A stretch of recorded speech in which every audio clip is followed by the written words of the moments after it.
Well, and you're looking at February timeframe for launching this book, correct? Correct. So, Yep. and I think let's towards the end, I really want you to share the opportunities that people to have to come alongside and support you in this, because I think just hearing about this book when you and I talked about it's just such a it's a powerful book because it really puts things in perspective, which we love talking about, but it That's right. also gives people practical tools of how to do it. Because I think that's oftentimes what we have found is like as we come alongside people and we're like, let's walk out your purpose and let's dig deeper. They're like, but I don't know how.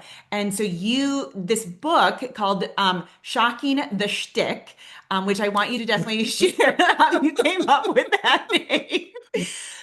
That But sounds like a story. oh, and it's a good one. So Okay, yeah. well, then you definitely have to share that because I didn't get in on this. They got together without me, you guys. But there's a powerful thing, and there's a meaning to it, correct? Like, and so if you could just share a little bit about that, and then what led you into what this book is about.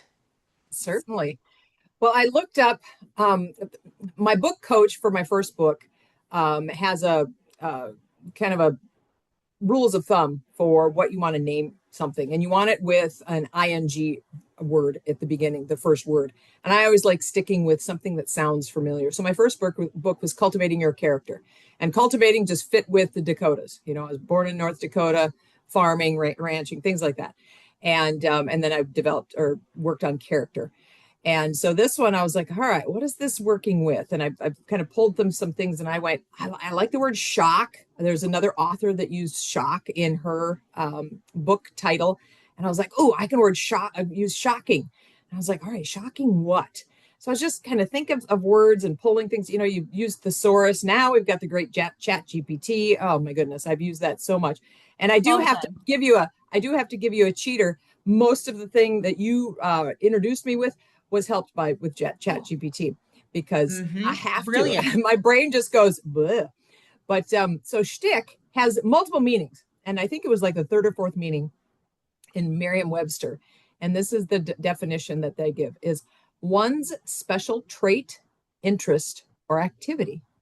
And I thought how perfectly fitting is that we need to shock that activity or that trait, something that we're known for. Like I said, you know, I had, you know, negativity, bitterness, just that yuck inside of me. And we got to shock it. We got to, you know, like put the AED on it and just and wake it up and do what we need to do it. And then a little bit more about shtick. The word shtick has also come to mean any talent, style, or habit. And then grammarist.com, shtick was the original spelling when the word came to English from the German Stück, meaning piece.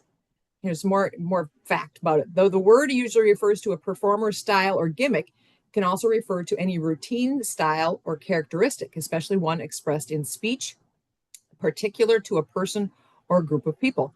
The definition of insanity is doing the same thing and expecting different results. If we want something different in our lives, we must do something different. So we've got to shock our shtick and shake up our activity.